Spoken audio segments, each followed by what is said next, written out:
client's previous medical records and a doctor's order sheet if available, to know some small background about the patient. Prior to the conduct of the procedure, first I'm going to have to review my client's previous medical record history and current treatment procedures.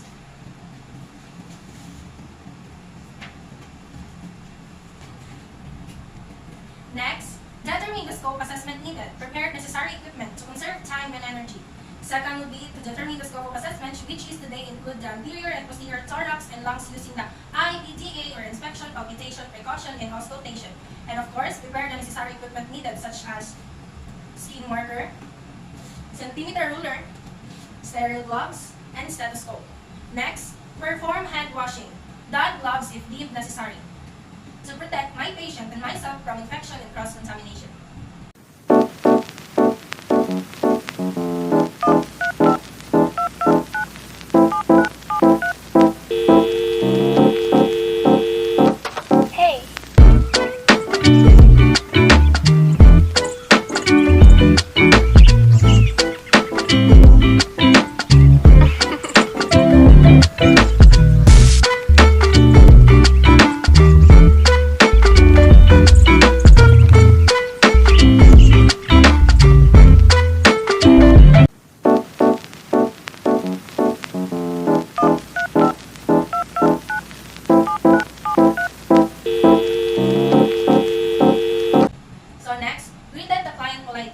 Introduce self and verify the client's identity.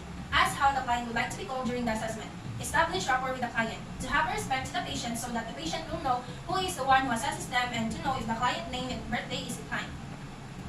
So good morning, sir. I am patient Mebo, your student nurse for today. May I see your hand, please?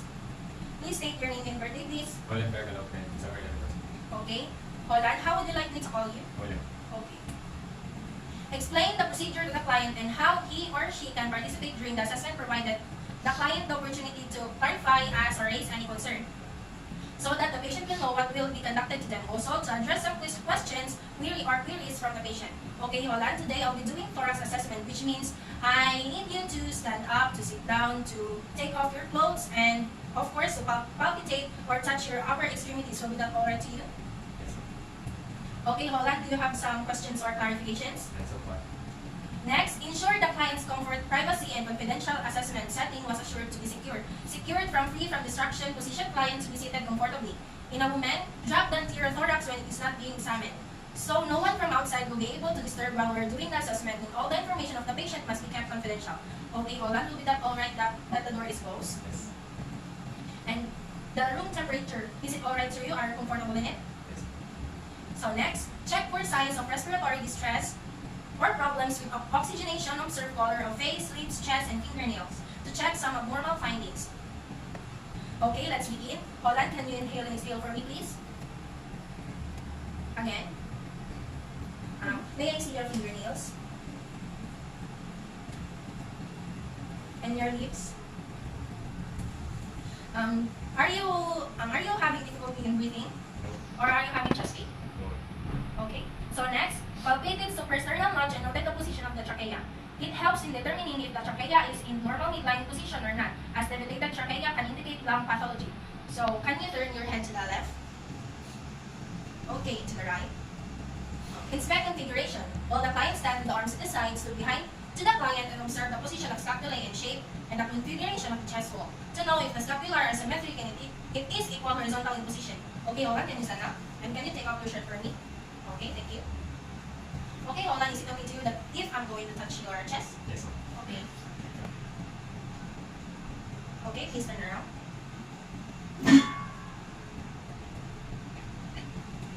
So next, inspect the spinal alignment for deformities. From a lateral position, observe the three normal curvatures, which are cervical, thoracic, and lumbar, to assess if there are any deviations or abnormal curvatures in the patient's spine. To assess for lateral deviation of spine or scoliosis, observe the standing line from the rear, have the client bend forward at the waist and observe from behind. To search for abnormalities of the spinal curve, like increased or decreased lordosis or kyphosis, and asymmetry of the trunk. Okay, can you bend for me, Holland, like you're trying to do shoelancing? Okay. Next. palpate the posterior thorax. Assess the temperature and integrity of all chest skin to know if the temperature and integrity of all chest skin is normal. Okay, hold on. Sit down. Hold on, I'll be assessing the temperature and the integrity of your chest skin, and I'll be touching your chest wall. Is it okay to you?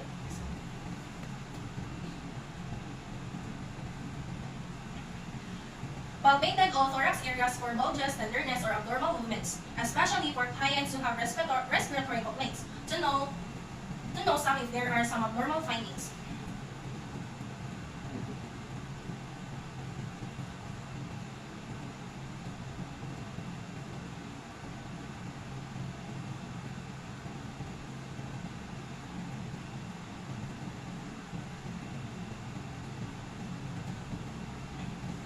Next, palpate the posterior thorax for respiratory exertion or thoracic expansion.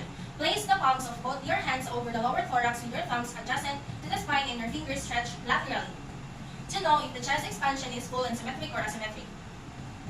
So next, ask the client to take a deep breath while observe the movement of your hands in any lag in movement. The movement of the tongue must be separate 3 to 5 centimeters during the inspiration. Okay, here.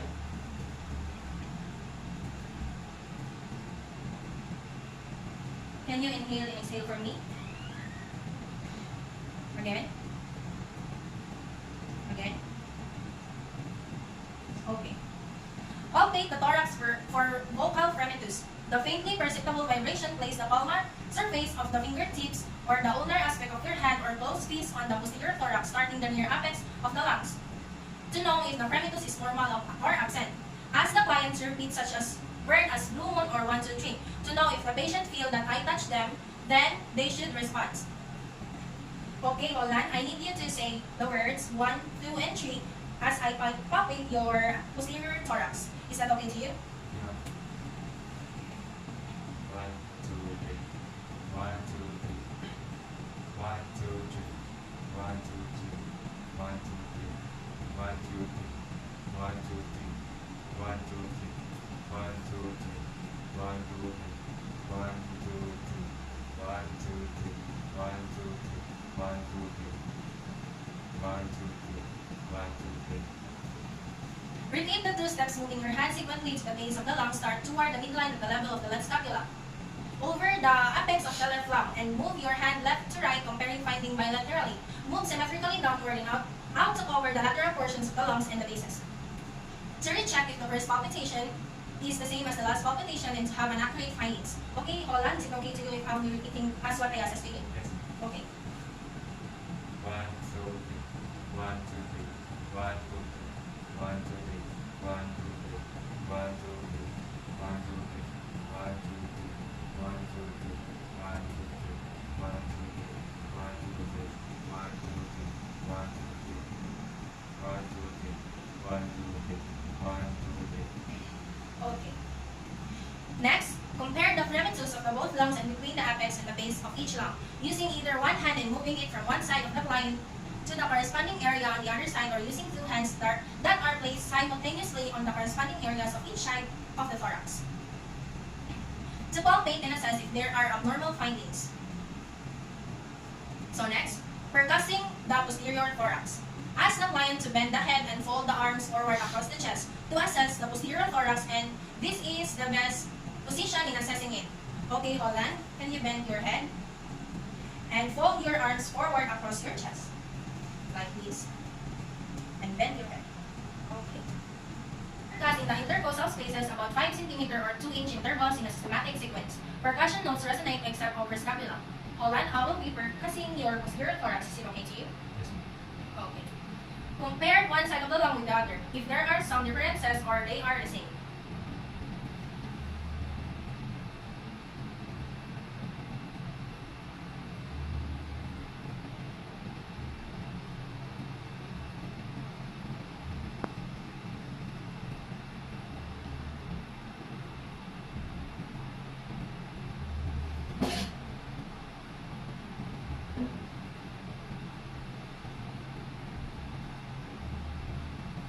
Okay, all good.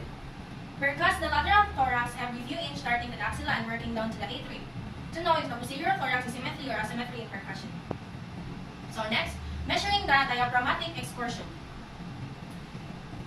use percussion to identify the level of the diaphragm and measure diaphragmatic excursion. Percuss downwards from above an expected level of the diaphragmatic dullness until dullness is definitely. To know how far the diaphragm is moving during breathing, max inhale and exhale. So I'm going to percuss your posterior thorax. So I'll be able to identify the level of diaphragm and measure diaphragmatic excursion. Is it okay to you? Okay. Mark the level of the expiration after gaining the patient's permission for the marking. To know where part is full of expiration. So hold on, is it okay to give you, I put some marks on your posterior thorax? Okay. Hand the patient inhale deeply and hold it in. Then percuss downward to the level of dullness and full expiration and mark it. So that we will be able to mark the spot where the sound changes from resonant to dull again. So hold on, I'll be palpitating for your posterior thorax, and will you please inhale deeply and hold it in? Okay. Okay, inhale and hold it.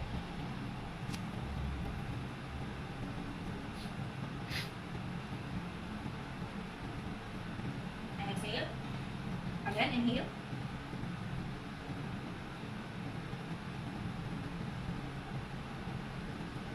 Then exhale. Repeated this process on the other side. Measure the distance between the expiratory and inspiratory levels of dullness to know if both sides are similar, and then to know how long the distance is between the expiratory and inspiratory level of dullness. So again, I'll be assessing your other side. And please inhale deeply and hold it for me, okay? Okay? Inhale and hold it for me.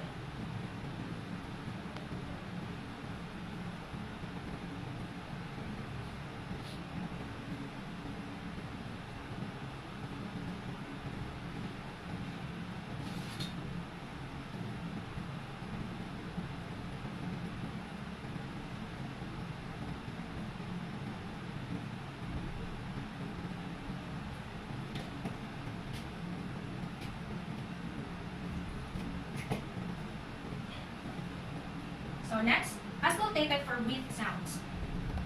Place the diaphragm of the stethoscope firmly and directly on the posterior chest wall at the apex of the lung at C7.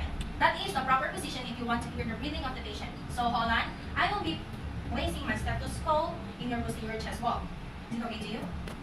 And I'm going to position it to the apex of the lung at the C7, known as the cervical vertebrae number 7, okay? Okay. Ask the client to breathe deeply through the mouth for each area of auscultation to hear some abnormal sounds in different area where we'll place the stethoscope. Hold on, whenever I place my stethoscope in a zigzag procedure and I already place it in the different part, can you breathe deeply through your mouth, okay? Okay. So next. Using the systematic ladder pattern, using the percussion, listen at each point to the breath sounds during the complete inspiration and expiration to determine where are the area that has abnormal sounds. Hold on, I'll be listening carefully so that I can determine where I can hear the abnormal sounds, okay?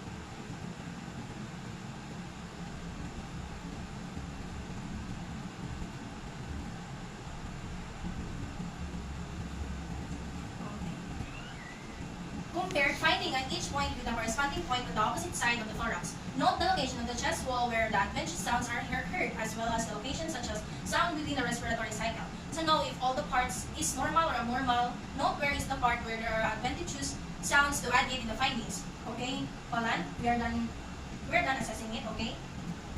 I'm gonna note it first.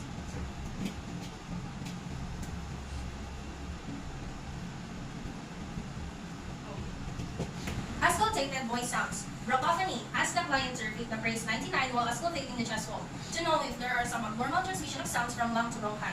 So let's say 99 for me as I check your chest wall, okay?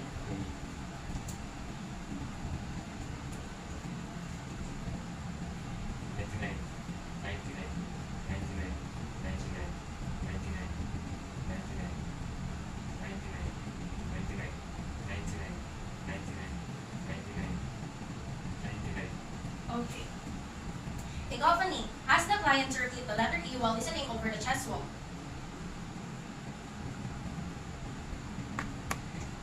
This is to confirm the presence of the bronchial breath sounds. Okay, next say the letter E, okay?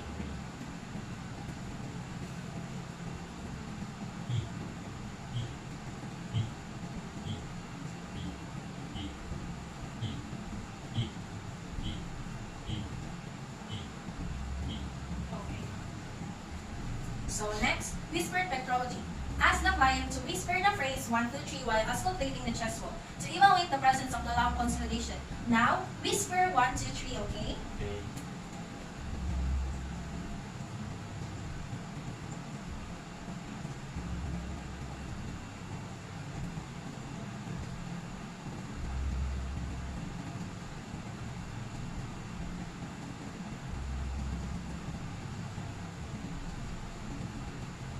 Okay. Expect breathing patterns to know if there are some abnormal sounds in the lungs. So now I'm going to touch your chest again. What I need you to do is to inhale and exhale, okay? Okay. So inhale, exhale, again, exhale, again. Okay. Inspected the costal angle. Angle formed by the intersection of the costal margins and the angle at which the ribs enter the spine. To know if when I feel the costal angle area have pain. If it had pain, that indicates possibly kidney infection. Okay, hold on. I will going to fix your costal angle and tell me if it hurts, okay?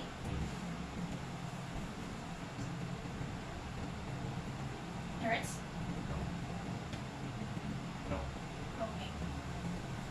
So next, palpate the anterior thorax for tenderness, sensation, and surface masses. Using fingers to palpate for tenderness and sensation, start palpating with your hand position over the left clavicle, over the apex of the left lung, and move your hand left to right, comparing findings bilaterally to know if there is no tenderness or pain over the lung area. So now, I'm using my fingers and I will palpitate for tenderness and sensation. Is it okay to you, Ola? Yes, sir. Okay. Move your hand systematically downward toward the midline at the level of the breast and upward to the base include the lateral aspect of the lung to palpate the other area that needed to assess. So now, I'll be moving my hand systematically downward toward your midline level of the breast part of the outer lateral aspect of the lung. Is it okay to you, Ola? Okay. Repeat the sequence in palpitating for crepitus and fremitus in the anterior thorax to assess the crepitus and fremitus in the anterior thorax. Now I'm going to touch your chest and start the assessment.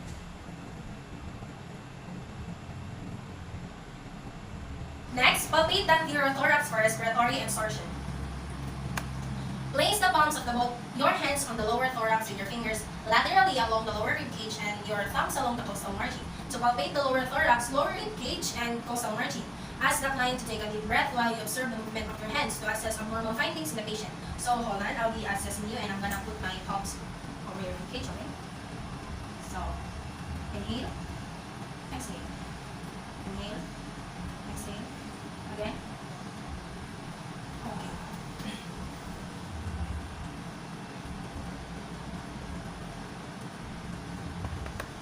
So next, percussing the anterior thorax systematically. Begin percussing above the clavicles in the supravalvular space and proceed downward to the diaphragm compared to the lung on the one side, to the lung on the other side. Displace female breast to, if female, displace female breast to facilitate percussion of the lungs. The clavicle should be at the same height and to identify some abnormal findings. So, Holland, can you lay with the bed? Oh, bed? Is it okay to you if you're laying in the bed? I'll be percussing your anterior thorax, okay? Okay.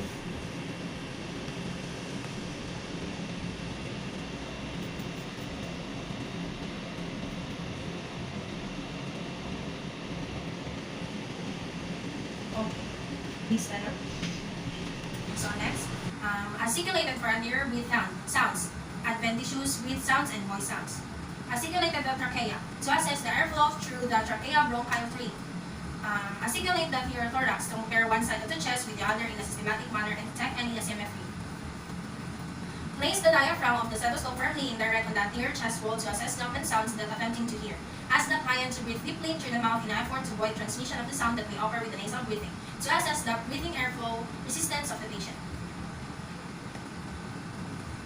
Listen at each side for at least one complete respiratory cycle. Listen for normal breath sounds and adventitious breath sounds followed by systematic ladder pattern to assess if there were some abnormal sounds of breathing. So hold on, I'll be assessing you.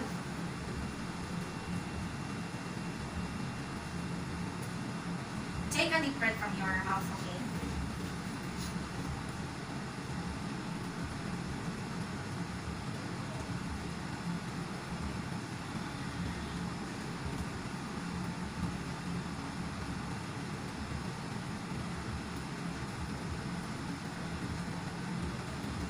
Okay, next. So next, summarize the information obtained during the working phase and discuss findings the client discuss with the client possible plans to resolve health concern if present to be able to know all the result in the whole assessment. So hold on, I'll be summarizing all the results that I've record, okay? Okay, so regarding the surveying your chest and respiration, no respiratory distress or problems with your oxygenation, it means normal and good. So in examining the posterior thorax, your spine is systematically aligned, spinal column is straight, right and left shoulders and hips are the same height, and of course during the palpitation, the posterior thorax, your skin is intact and your temperature is uniform. For the respiratory, you have a full and systematic storage expansion. So for the thorax for vocal fremitus, you have a bilateral symmetry of vocal fremitus and fremitus is heard clearly, which is good. During the percussion, you have a normal because it resonates and expect over the scapula. So for the diaphragmatic exertion, the vesicular and bronchosevesicular breath sounds. So for Stokes breath sound, you have a quiet rhythm and effortless respiration. So in assessing the anterior thorax, we pump it until your thorax and it is full systematic. So during the request resonate sound, this is read flat over the area and heavily muscle. Down on the areas over the heart and lymphatic over the underlying stomach. So it is as rotating your anterior thorax. You have an adventurous bit. So your findings show it is all within normal at all. And do you have some questions or any clarifications regarding with that? That's okay. Okay. Assess for client's understanding of the plan and need further teaching, provide the client the opportunity to clarify or raise any concern so that we will know what to do. So don't forget to do exercise and stay healthy all the time. And if you feel something that can trigger yourself, feel free to come back here so that we can reassess you, okay? Thank the client and ended the interview politely. Done after care, perform hand washing to appreciate the time and effort of the patient. So, Holland, thank you for your time, effort, and participation, okay? Documented findings in the client record using the printed or electronic forms of checklists supplemented by narrative notes when appropriate to record the overall result of the assessment. So, thank you. Thank you.